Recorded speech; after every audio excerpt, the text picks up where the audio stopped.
Friends, कैसे हैं आप लोग। तो आज हम लोग करेंगे अपनी क्लास में करने वाले हैं चेचक या बड़ी माता। तो आज संक्रामक रोग हम लोग स्टार्ट कर रहे हैं और चैप्टर नंबर 9 हम लोगों का हो रहा है। तो इसके पहले की जो भी थ्योरी हम लोगों ने 2 से 3 क्लास में क्लियर कर ली है। तो आज हम लोग करेंगे चेचक या बड़ी माता। तो संक्रामक रोग में पहला रोग हम लोग पढ़ने जा रहे हैं चेचक या बड़ी माता। तो चेचक या बड़ी माता रोग कौन सा होता है, साथ ही इसका वायरस क्या होता है, विषाणु क्या होता है, इसके लक्षण क्या होते हैं इस रोग में और इससे बचाव के उपाय क्या हैं, ये सब चीज़ें हम लोग अपनी क्लास में करने वाले हैं। तो अगर आप लोगों ने इसके पहले की क्लासेस नहीं देखी हैं तो प्लेलिस्ट में जाइए, विजिट करिए, आप लोगों को क्लास मिल जाएगी। आज हम लोग करने वाले अपने क्लास में चेचक या बड़ी माता। कौन सा रोग पढ़ेंगे, चेचक या बड़ी माता। तो आइए जानते हैं कि चेचक रोग क्या होता है।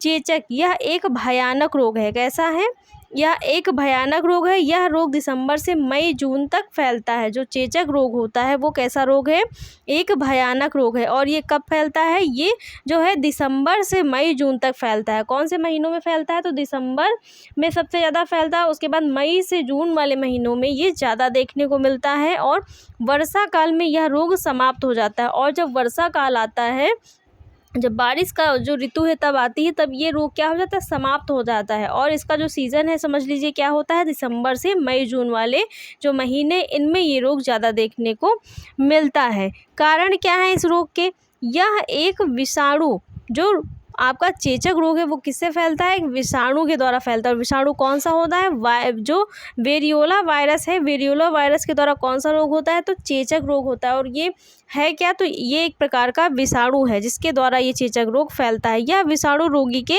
नाक, कंठ व रक्त में रहता है। कहाँ पर रहता है, तो ये जो विषाणु होते हैं वो रोगी के नाक में होते हैं, कंठ में होते हैं व रक्त में होते हैं। कहाँ पर होते हैं, नाक में, कंठ में व रक्त में। कंठ का मतलब होता है गले में होते हैं। रोगी के खांसने व छींकने पर थूक के कणों द्वारा यह बाहर निकलता है। और जब रोगी खांसता है, छींकता है या फिर थूकता है तो उसके नाक, कंठ व रक्त में होते हैं। तो वही विषाणु क्या होते हैं, उसके खांसने, छींकने व थूकने पर जो है बाहर निकलते हैं तथा थूक के सूखने पर दूसरे व्यक्तियों तक वायु द्वारा पहुंच जाते हैं। और उसके खांसने, छींकने और थूकने पर जो भी वेस्टेज बाहर निकलता है वो जब सूख जाता है तो वो क्या होते हैं, वो जो विषाणु होते हैं, जो वायरस होते हैं, वो हवा के संपर्क में आकर हवा के साथ मिलकर के अन्य व्यक्तियों तक पहुँच जाते हैं। यह विषाणु धूल के कणों में मौजूद रहते हैं। और ये कहाँ पर होते हैं, तो ये धूल के कणों में क्या होते हैं, मौजूद रहते हैं। संपर्क के द्वारा भी चेचक का रोग हो जाता है। और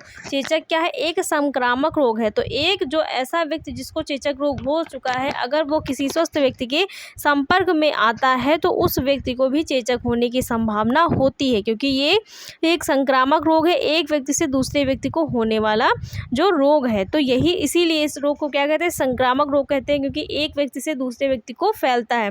इसका उद्भवन काल क्या होता है, तो इसका जो उद्भवन काल है वो 10 से 14 दिवस तक होता है। उद्भवन काल का मतलब होता है 10 से 14 दिवस में आप लोग जो चेचक होता है उसके लक्षण जो है वो प्रकट हो जाते हैं। उद्भवन मतलब जो रोग है उसका उद्भव क्या होता है, शरीर में हो जाता है। तो उद्भवन काल कितना होता है, 10 से 14 दिन तक होता है। और रोग के लक्षण क्या क्या देखने को मिलते हैं, तो इस रोग में जो व्यक्ति है उसके अंदर कौन कौन से लक्षण देखने को मिलते हैं, तो उनमें से पहला लक्षण है जिससे हम पहचान में आ जाता है कि ये चेचक रोग है और इस व्यक्ति को हुआ है। पहला लक्षण क्या है, व्यक्ति को तीव्र ज्वर हो जाता है। अगर किसी भी व्यक्ति को चेचक का संक्रमण हुआ है, उसे चेचक रोग का संक्रमण हुआ है, तो पहले क्या होगा, उसे तीव्र ज्वर होता है, उसे बहुत तेज से बुखार आता है, नाक से पानी बहने लगता है। और नाक से क्या होता है, पानी बहता है।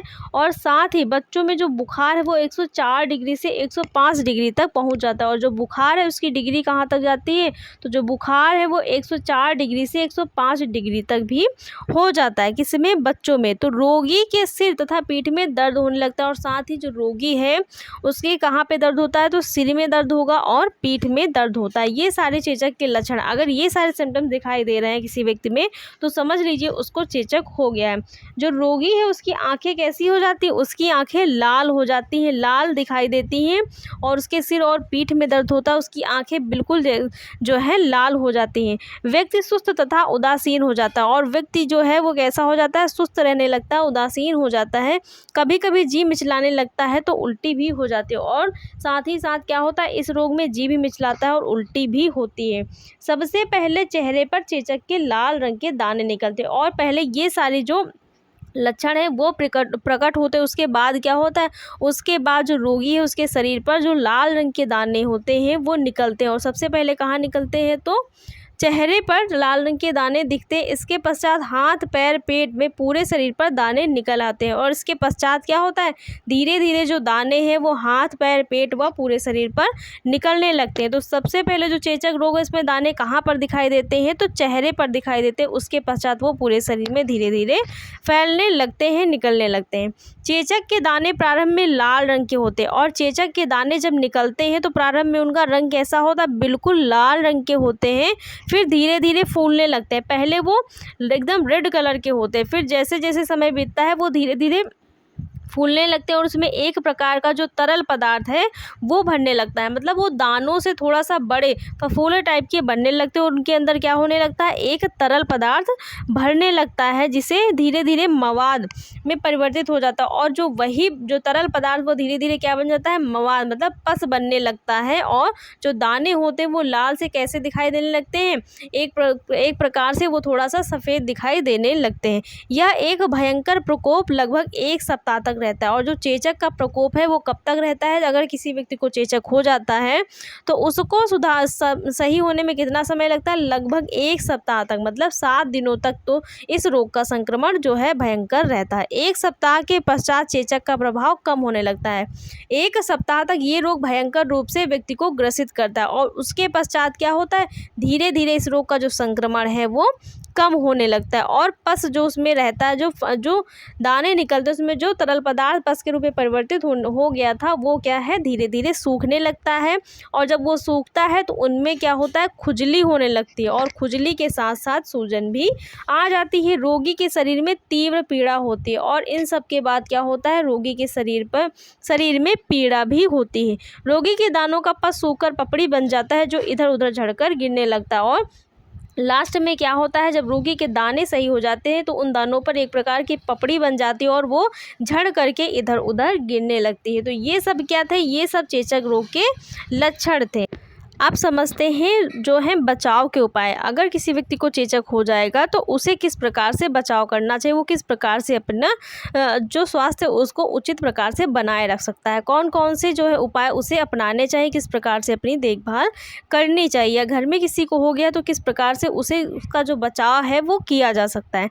पहला क्या है, संक्रमित व्यक्ति को अन्य व्यक्तियों से अलग रखना चाहिए। अगर किसी व्यक्ति को चेचक हो गया है तो उसे क्या करना चाहिए, अन्य स्वस्थ व्यक्तियों से अलग रखना चाहिए। उसके द्वारा प्रयुक्त जो भी सामग्री है इत्यादि, पपड़ी और जो भी उसकी सामग्री प्रयुक्त की है, उसने जो भी चीज़ें प्रयुक्त की हैं भली प्रकार से विघटित किया जाना चाहिए। उसने जो भी चीज़ें प्रयुक्त की उनको भली प्रकार से क्या किया जाना चाहिए, विघटित, मतलब निसंक्रमित किया जाना चाहिए। या फिर जो उसकी जो पपड़ी है दानों की, उसका जो थूक है और ये सारे वेस्टेज है उसको दबा देना चाहिए मिट्टी में या विघटित कर देना चाहिए, जला देना चाहिए। दूसरा है, रोगी के संपर्क से अन्य व्यक्तियों को दूर रखना चाहिए और जो संक्रमित व्यक्ति है उसे स्वस्थ व्यक्तियों से दूर रखना चाहिए, क्योंकि ये एक संक्रामक रोग है और ये एक व्यक्ति से दूसरे व्यक्ति को भी हो जाता है, तो संक्रमण का खतरा ज़्यादा होता है। इसलिए स्वस्थ व्यक्तियों को रोगी व्यक्ति से दूर रखना चाहिए और उसे एक अलग स्थान पर, स्वच्छ स्थान पर रखना चाहिए।